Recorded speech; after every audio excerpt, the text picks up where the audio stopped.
Hello everybody, my name is Jeffersen Welen, and this is my partner, Vergeo Valentino Gunawan. Hello.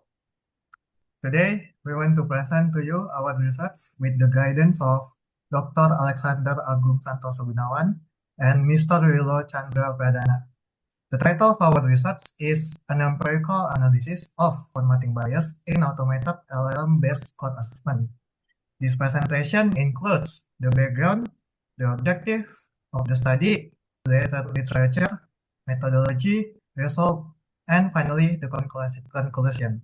Let's start. So, large language models have improved a lot in the past years. We generally use them to generate something, usually essays or codes.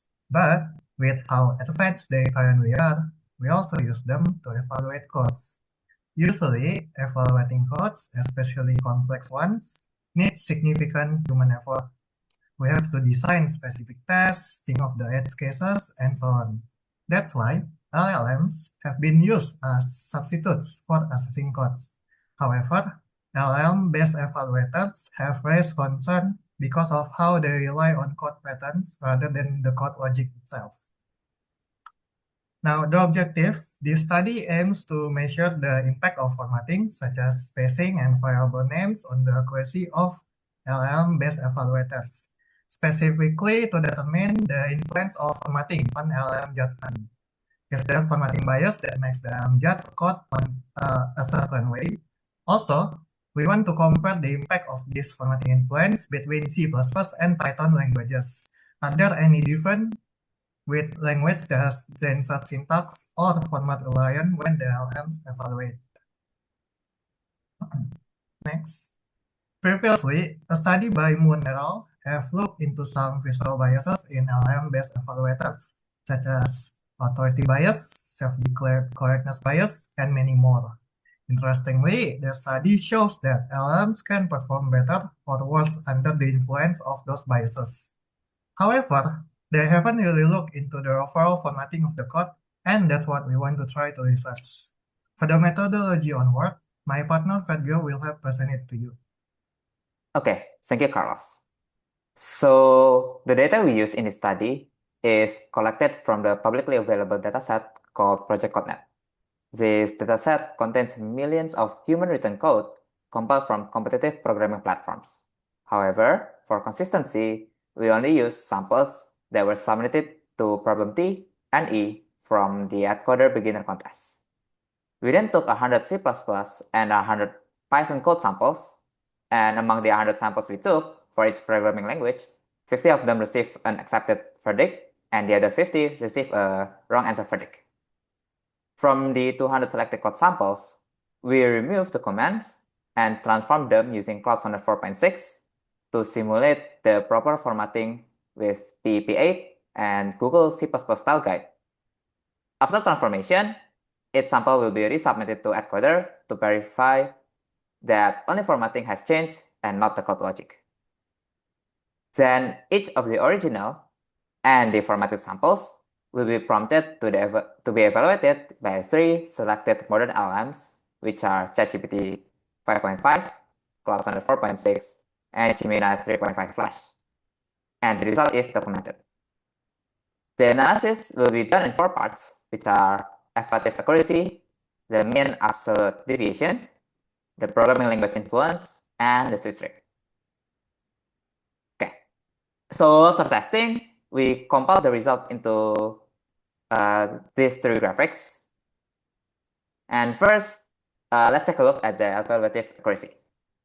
Interestingly, from this table, you can see that formatting does not introduce a consistent directional bias toward either correct or incorrect verdicts. Cleaner formatting doesn't influence the LLMs to classify the samples are correct more frequently. However, we can see that formatting does influence the model's evaluation. The most notable one is Cloud Sonnet 4.6. When it evaluates incorrect C++ samples, its accuracy increases by 14% when the sample is properly formatted. And looking at the programming language individually, the tested models either maintain or improve their accuracy when evaluating C++ samples. This shows that LM judges may struggle when evaluating the dense syntax of C++. However, it turns out that evaluating Python code is less consistent. ChatGPT 5.5 and Gemini 3.5 Flash shows accuracy drop when evaluating formatted correct Python samples. Now, let's take a look at the mean absolute deviation tables. Mean absolute deviation tells us the overall accuracy changes caused by the formatting. Lower MAD number means more consistent evaluation across formatting conditions. And as you can see, the overall MAD value is pretty low, ranging from 2% to 2.75%. Even though it is low, it shows that formatting still has influence on the LLMs. Finally, let's take a look at the switch rate tables. The switch rate is defined as the rate of the verdict changes when evaluating the original and the formatted code. So basically, how often the LLMs judges switch their verdicts from correct to incorrect or vice versa when the formatting changes. And looking at the number, it shows that formatting does have an impact, especially to clause 4.6. So in conclusion, this study tells us that code formatting does influence LLM code assessment, even though it doesn't introduce consistent directional bias. The MAD and switch rate analysis number shows inconsistency in LLM's verdicts when different formatting is introduced, even though the underlying logic remains unchanged. Additionally, the characteristic of the programming language also has some influence on LLM judgment. Syntax-heavy language like C++ got the most benefit from formatting, but Python-readable syntax cause less consistent results and suffer minor performance drop after being formatted. That is all from us. We hope these findings are useful in any way, and thank you for listening.